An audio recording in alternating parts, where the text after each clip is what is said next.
Hello, welcome back. If you wish to say without someone or something, like without a friend, without me, without sugar, without cream, then you need to use the ending ta in Estonian.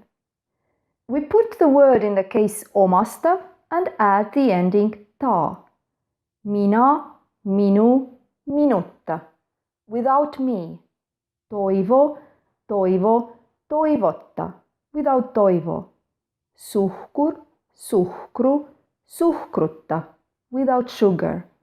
Jää, jää, jäätä. Without ice. Gaas, gaasi, gaasita. Without gas. Let's look at some examples. Ma ei saa sinuta elada. I cannot live without you. Ma joon kohvi kooreta.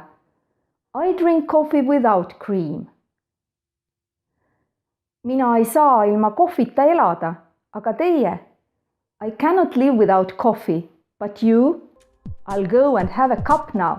Bye!